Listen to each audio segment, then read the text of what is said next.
В Кыргызстане организовали первую международную научно-практическую конференцию «Принудительное исполнение в спорах по коммерческим экономическим делам, достижения, вызовы и дальнейшее развитие». В Бишкеке 25-26 октября 2019 года собрали представителей 14 стран. Проведение данного мероприятия именно в этом году символично, поскольку службе судебных исполнителей 25 лет. Международная конференция, безусловно, важное для страны событие, что было подчеркнуто каждым гостем на открытии мероприятия и заместителем председателя Верховного суда Айнаш Токбаевой, и заместителем заведующего отделом в аппарате президента Максатом Саякбаевым, и министром юстиции Маратом Джаманкуловым, и директором отдела правовых реформ ЕБРР Мишелем Нусбаумером, и директором филиала Международной организации по праву развития в Кыргызстане Фредом Хьюстоном.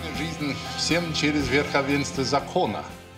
Потому что не хватает и даже судебных исполнителей для решения много вопросов, и для исполнения решения это очень необходимо. Вот это меняется на основе того, что есть финансирование более стабильное, и просит чуть-чуть больше для того, чтобы расширить, менять ситуацию. Поэтому вот это большое изменение именно в планировании, и факт есть, что больше денег для поддержки развития системы, более системное обучение начинается. Сейчас важно и то, чтобы к исполнителю относились не как к карательному органу, а как к части договора между кредитором и должником. Исполнение – это просто инструмент, который в общей сложности помогает экономическому развитию. Для того, чтобы исполнители успевали закрывать десятки тысяч дел по стране, необходимо увеличить количество специалистов. Сейчас их всего 203 сотрудника на 110 тысяч дел, что дожидаются справедливости. На руках судебных исполнителей Кыргызстана всего порядка 70 тысяч дел. Это не считая еще 40 тысяч поступивших от проекта «Безопасный город». По статистике, судебные исполнители ставят точку только на 30% дел. Общая боль – коммерческие споры. Не зря именно актуальные вопросы о принудительном исполнении судебных актов по экономическим делам стали ядром конференции. Открытыми остаются в большинстве случаев именно эти дела. Бывает, что у должника нет имущества, понимаете, нет ничего, из чего можно произвести исполнение. Вот.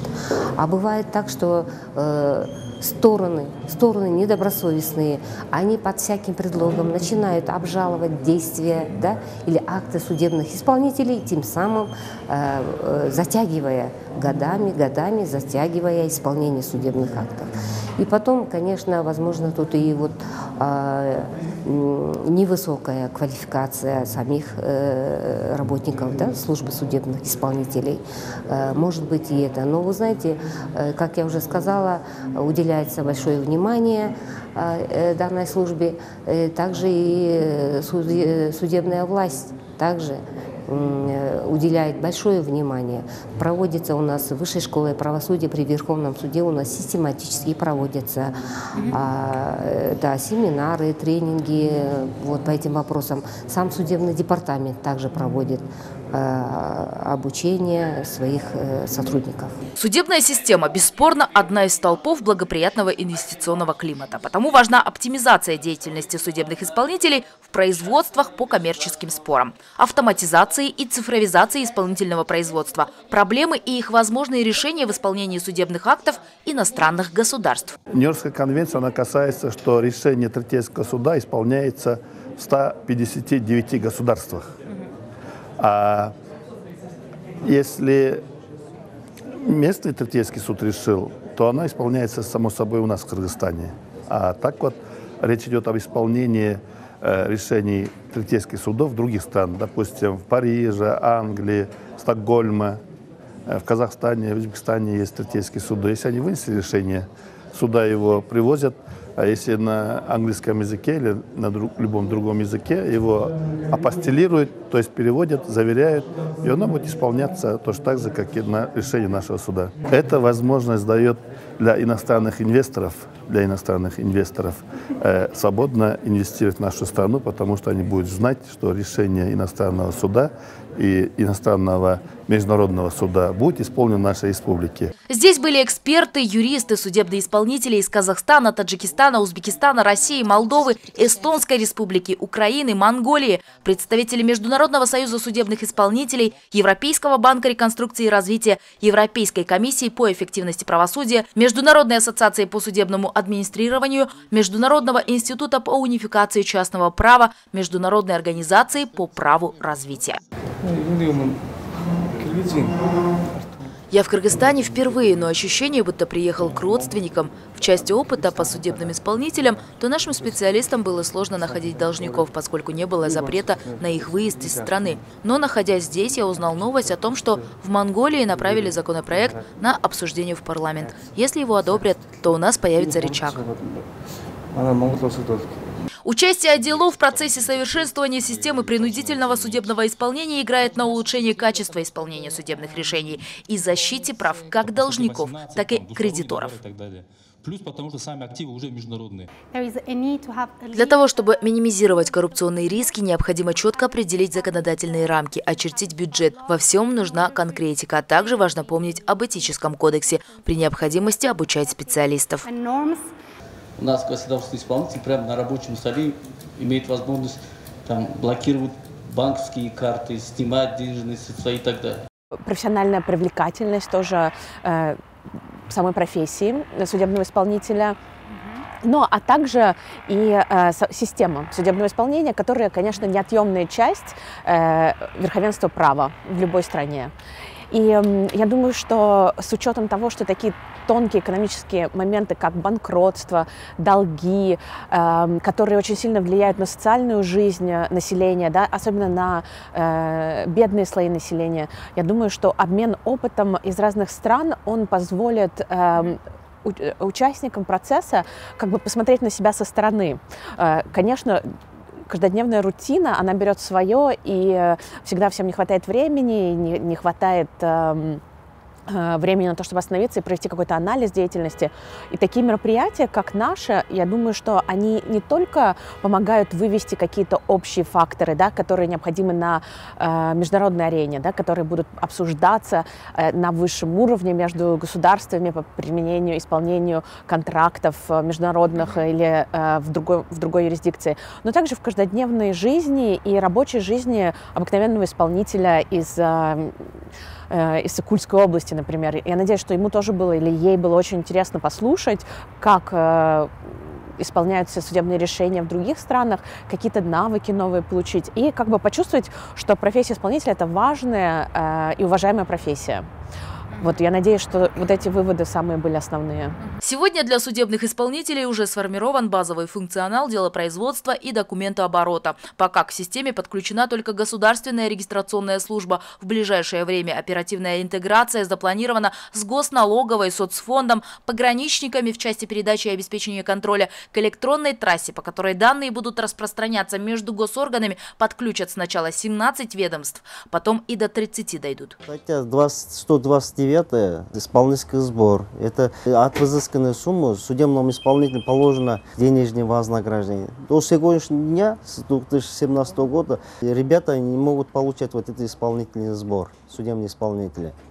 Кроме того, по городу Бишкек, по экономическим делам, судебный исполнитель, у нас 5 человек. Нехватка судебным исполнителем не только по городу Бишкек, и регионам тоже касается этого. Раньше мы как работали? Печатали все документы, потом отправляли в твердой форме, кому следует. А сейчас это все можно в электронном виде. Все это документы прикрепить. А также у нас имеется тут шаблоны постановлений тех процессуальных документов, которыми мы повседневно работу пользуемся. Да? Давайте мы откроем любой из них. Фабула дела автоматически вот здесь высвечивается. То есть судебнику не надо обратно перепечатать все это.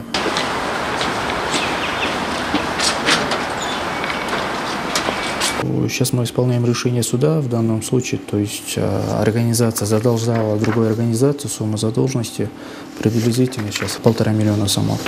Наложили арест на все имущество, но, к сожалению, решение суда не исполняется.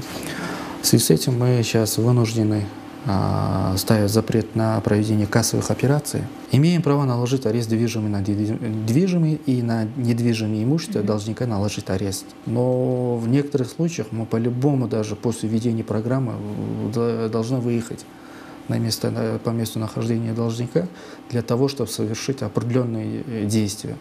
В том числе наложение на кассу, как бы запрета. Как сейчас? Да, как сейчас. Но Я-то думаю, в скором будущем эту процедуру можно совершить в электронном формате. За последние 10 лет в системе очень много позитивных изменений. Прогресс есть, но это больше заслуга развития цифровых технологий. Вопросы передачи информации и поиска должников сильно упростились. Но в то же время прогресс работает не только на госмашину, но и на недобросовестных должников и коррупционеров. Централизованная система, она позволяет что? Человек заходит, судебный исполнитель, в рабочий свой кабинет. У него сразу здесь есть и документооборот, то есть формирование необходимых ему документов, и все процессы выстроены в соответствии как законом, так и с делом, с нормативной документацией дела производства. А также вот эти все процессы промежуточные, получить справку какую-то по человеку, они также встроены сразу же в процесс. Проекты, которые здесь реализовались, в основном основывались на помощи реформированию законодательства и повышению квалификации специалистов. Да.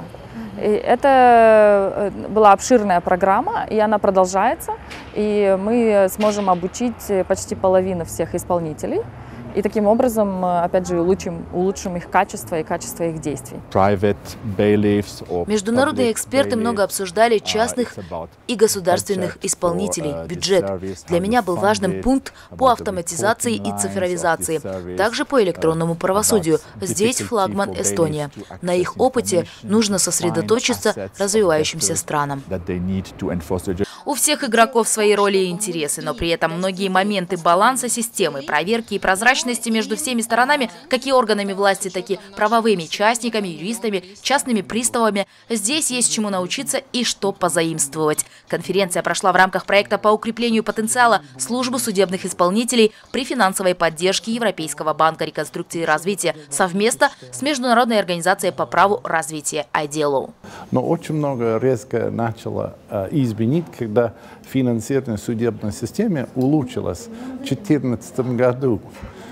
Поэтому и теперь более системный подход именно в Кыргызстане и тоже в том числе внутри судебного департамента, как решить свои вопросы. И сейчас, я сказал бы, раньше это было немножко хаотично, очень трудно для любого человека и руководить, и нормально финансировать, и просто делать ту работу, которая необходима. До сих пор мало судебных исполнителей, но сейчас планируют расширение, понимают, что в мировой практике надо больше, потому что не хватает и даже судебных исполнителей для решения много вопросов. Здесь прозвучали разные практики, к примеру, Узбекистана и Молдовы в части укрепления власти исполнителей в законодательных актах. Продемонстрировали опыт эстонских исполнителей судебных решений. Там все доверено юристам и самим кредиторам. Со стороны государства нет обязательного принудительного исполнения. Эстонское государство тратит 0 на содержание исполнительной системы. То есть исполнительная система, она сама себя содержит. И плюс в казну государства приносит с каждого заслуженного евро 20% уходит государству в качестве налога с оборота. То есть при этом государство не тратит ни единого евро, получает миллионы себе в госказну от исполнительной деятельности. И получается, что судебную исполнительную систему содержит должник. Казахстан тоже привел в помощь частных приставов 3 года назад, а в Украине планирует использовать аукционную площадку, чтобы должники могли оплатить большую часть своего долга с одного арестованного лота. Мы продаем государственное имущество с помощью нашей аукционной системы. Продаем все, стараемся продавать больше, нормативно это закрепляем. Это первая международная научно-практическая конференция, на которой участники смогли нащупать решения по болевым моментам деятельности судебных исполнителей и их взаимодействия с сопутствующими органами. А итогом встречи в узком кругу стало достигнутое взаимопонимание и открылись новые перспективы для кыргызской судебной системы по участию, сотрудничеству, членству в международных и региональных профильных организациях. Была принята резолюция.